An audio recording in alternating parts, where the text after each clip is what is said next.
John Carl? Yep, Will. Nice to meet you. Nice to meet you. All right. HTV, right? Yep. All right, let's get moving. So, HTV, what are you planning on doing over there? I'm actually going there to record a voiceover. Oh, really? Yep. I can see it. You got that radio voice. Oh, well, thank you.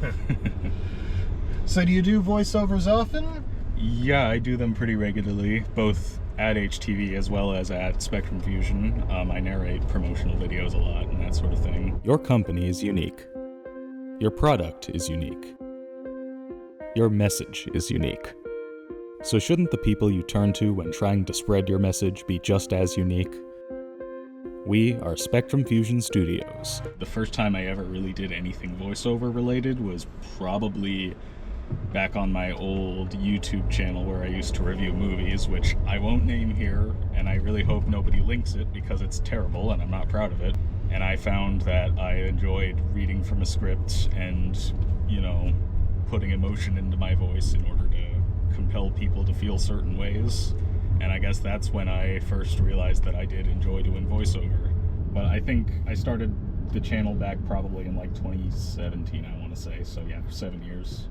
So, what would you say separates voice acting from regular acting? I've only done a little bit of live acting, and I can say that probably the most obvious thing is, well, with voice acting, you don't have to worry so much about your facial expression or your gestures or anything of that nature. You can focus purely on your voice, which in my case I think is very much a good thing, because, like, you know, as somebody on the autism spectrum, I tend to have a pretty flat affect, and I'm really not great at controlling my facial expression and, you know, nuanced emotions and that sort of thing. So, like, being able to focus purely on my voice, I think, is really, really helpful for me. Is voice acting what you'd like to pursue in life, or like... It's one thing I'd like to pursue. I'm also into filmmaking, and I'm thinking of maybe combining those two passions, because I actually have an idea for an animated series that I'd like to maybe both, you know, write and produce and all that, as well as doing some of the voices for. So, where would you like to take your voice acting career in the future? You know, if you could take it anywhere. Well, I could do more of what I'm doing now, voicing commercials and that sort of thing. I'd also like to do more, like, voice acting as opposed to voiceover, which I haven't really done that much of, and I'd really like to do more of.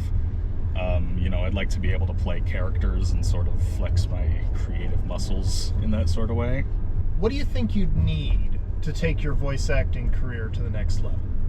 Ooh, well, I mean, I would probably need more sophisticated equipment than what I currently have at home. I'd also need, obviously, people to know who I am. I'd probably need to put together a reel or something like that. I'd also like to be able to just get my name out there, just so people know that I'm available. Well, we're pulling up on HTV, so hopefully they can get you started there. Yeah. Or at least get your name out. And I hope someday to hear you on the radio or in a cartoon or something someday. Well, thank you. I certainly hope so, too. All right. You have a great day, man. You too.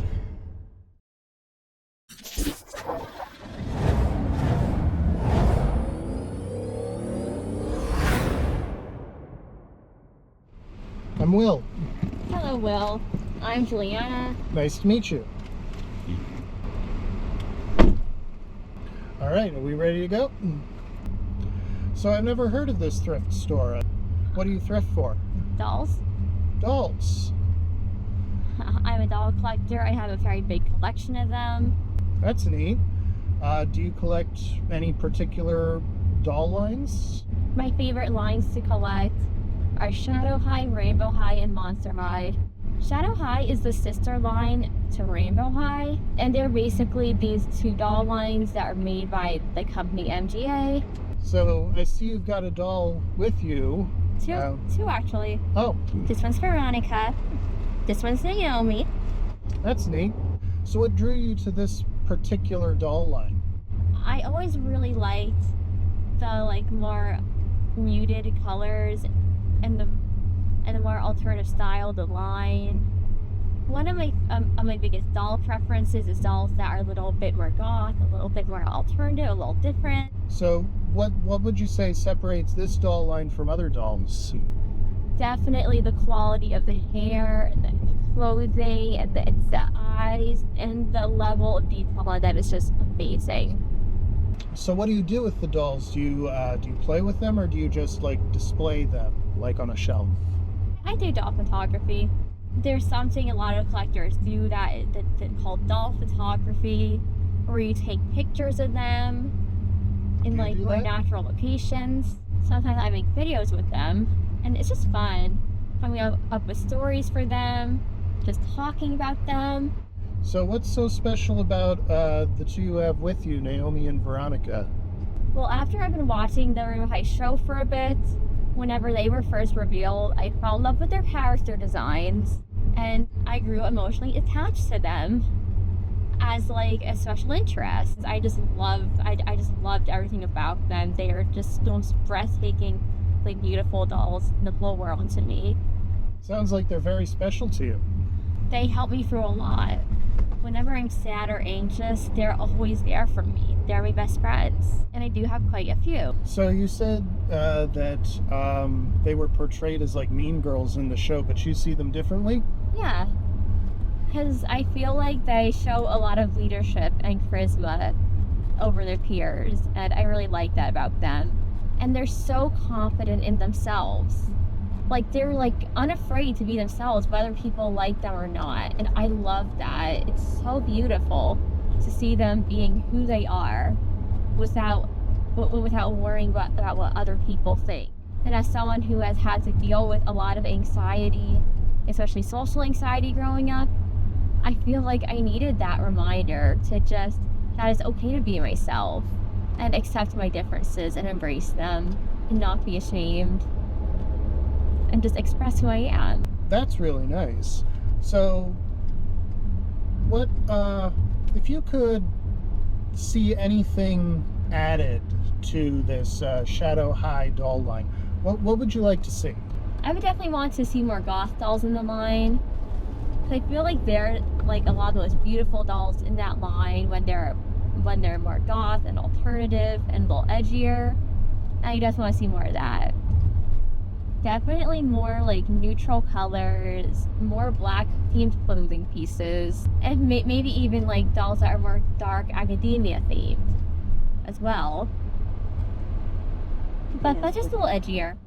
So is there anyone in particular, like from the doll line, or like a voice actor that you'd like to meet? One of my dreams is to meet Novi Krumby and Yatko someday. They are the voice actresses for Naomi and Veronica, and I just feel so inspired by their work that I just think it would be amazing to meet them, the real Veronica and Naomi. That's good. Well, it looks like we're pulling up to that thrift store, so I hope that you and your friends there have a good day, and I hope that you get to see everything you want out of this doll line and out of that show. Well, thank you.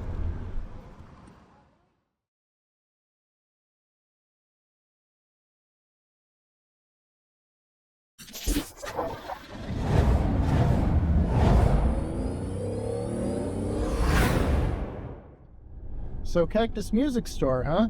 You like music? Yes, you could say that. I happen to be a musician myself. Oh, yeah? Specifically, I'm a singer, songwriter, recording artist, performer. Neat. I'm involved in 2 tribute bands. The first one that I'm in is a Queen tribute band called Queen Legacy, and I'm the Freddie Mercury impersonator in that band. And this was, and I'm also, I can tell by the mustache. Oh, well, yeah, it's a dead giveaway. The second tribute band that I'm in is a Billy Joel tribute band called Big Shot, the Billy Joel Experience. Especially my favorite to play live is one of his lesser known songs, a song called Angry Young Man. I love playing that one because both the intro and the outro of that song have this very super rapid like thing that Billy does on the piano where he's rapidly hitting like a middle C on the piano and traversing like 2 chords. He's like,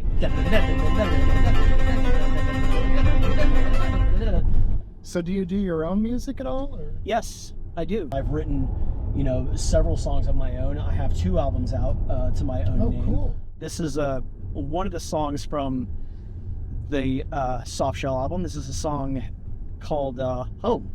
Oh, Don't matter how long it takes. that's really good. Oh, thank you. Thank you. Yeah. I'm really proud of this song.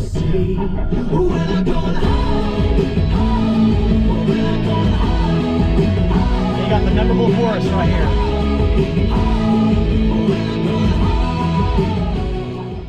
You got any more songs you want to play? Oh yeah, actually, I'm glad you mentioned that. Well, here's another song from the Soft Shell album. This is a song called Mr. Fly. Out of all the songs on Soft Shell, this one's my favorite. So here we go, Mr. Fly.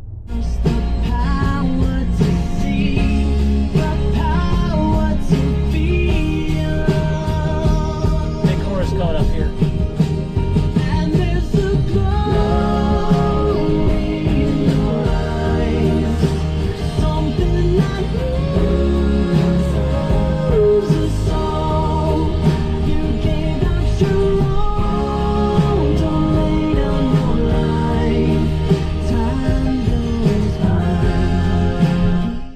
That was really cool. I like that one. Yeah.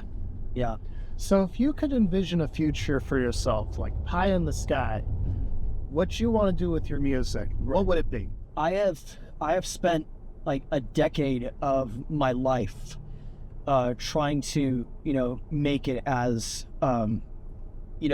make it as an original music artist. I'm currently on year 16 of my professional music career. Like I've literally been doing this ever since I graduated high school. I really hope it's not too late for me to still make it, like especially at this point in my life. I get you. I want to have the ability to support myself through my own music, the classic fantasy of having success with my own music. If there's anybody out there that, does notice me and does, learn about my story and that actually hears my original music, I'd love to have that chance. No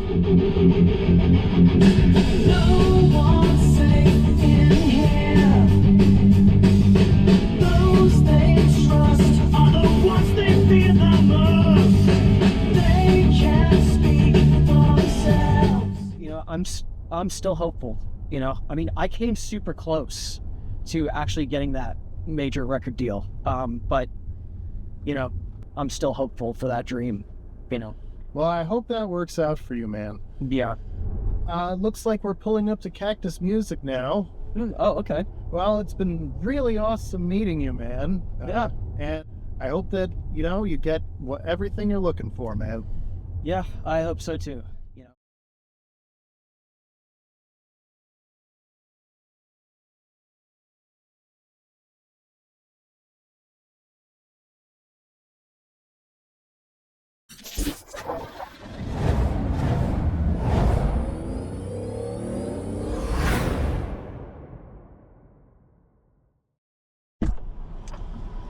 Rachel, That's me. I'm Will. Nice Hi. to meet you. Hi, Will. It's nice to meet you too. All right, so Third Planet. Oh, that sounds lovely. Let's go. All right, let's get moving. So Third Planet then, are you a comic book fan? Oh, yes. You name it. X-Men, Spider-Man. Those are 2 of my favorites. I love them. So you add them to your collection today? Well, I do like to collect comics. I'm more of a comic book artist, actually. Really now? Mm-hmm. So what kind of comics do you make? I grew up reading Sailor Moon since I was 9, so my comics kind of lead in that type of style. I like making fantasy stories and coming of age and just anything that might seem weird. I'm really been into horror lately as well. Those are really fun stories to tell. So, what's your comic called then? It's called Bird Brain, and it's a surreal fantasy adventure about a bird humanoid girl. Like a harpy? Kinda. And she has a furnace built in her torso. Oh, I came up with it as a way to represent sort of what it was like growing up, being on the autism spectrum while also having depression. oh, okay. So, what kind of adventures does she get up to then? She's constantly battling these crows that sort of represent her negative thoughts and are constantly like pecking at her and messing with her. But she also has this little fairy hummingbird friend named Angel who feeds her like positive words. And she's actually able to, like, you know how most comics use speech balloons to communicate dialogue. She actually like takes them out of the air and throws them in her furnace and uses them as fuel. Oh, that's sort of interesting. Power her up so she can like use fire powers and like combat crows or any other creatures that might come up. So, what inspired this comic? What made you want to do this? Well, back when I was studying at the Savannah College of Art and Design, I was really into Silent Hill at the time. And it's a series where the monsters that show up in there are manifested from like the main character's like inner fears and such. And I always wondered, what would my Silent Hill creature be?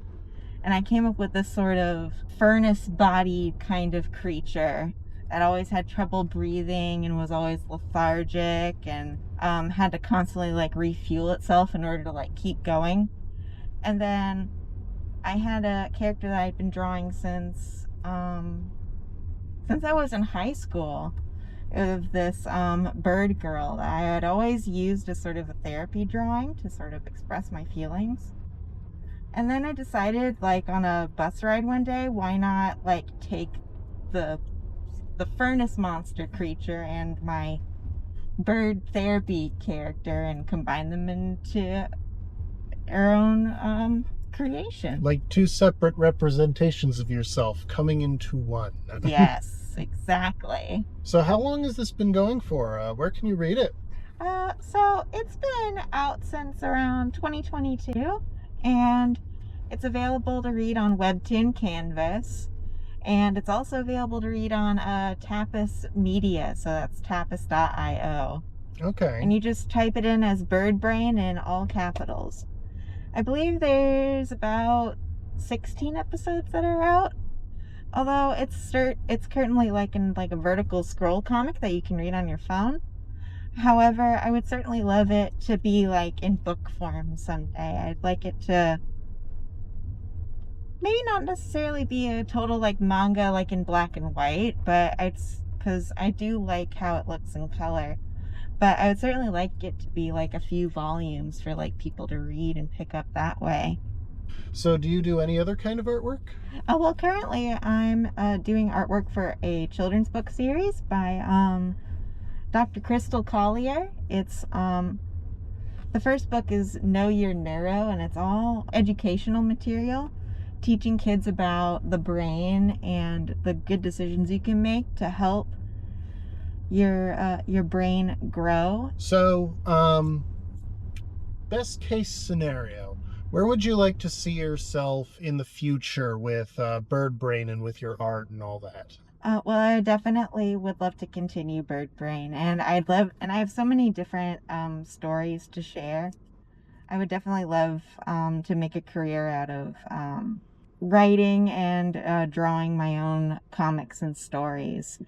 I think that would be because that's my passion, that's my calling. Well, that all sounds super cool, Rachel. And I'm super glad for you so far, and I hope that Bird Brain takes off. Yeah, I'm so excited. Thank you so much for driving me. Sure. We're coming up on Third Planet now, so I'll be letting you out here. All right. Thank you All so right. much. Thank you so much, Rachel. You have a great day. Thank you. You too.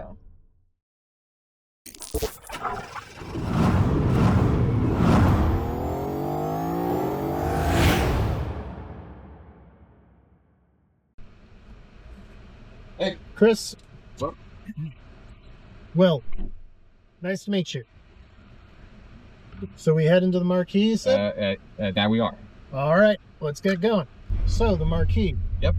What film are you going to see? The Wild Robot. Oh, I yeah, heard. the studio I work for, DreamWorks, they're just re-releasing it to prep up for the Oscars, since they want to get as much attention to it. And if they do win this year, it will mark the first time that they won the best animated film Oscar since Shrek. Cool. So you used to work at DreamWorks.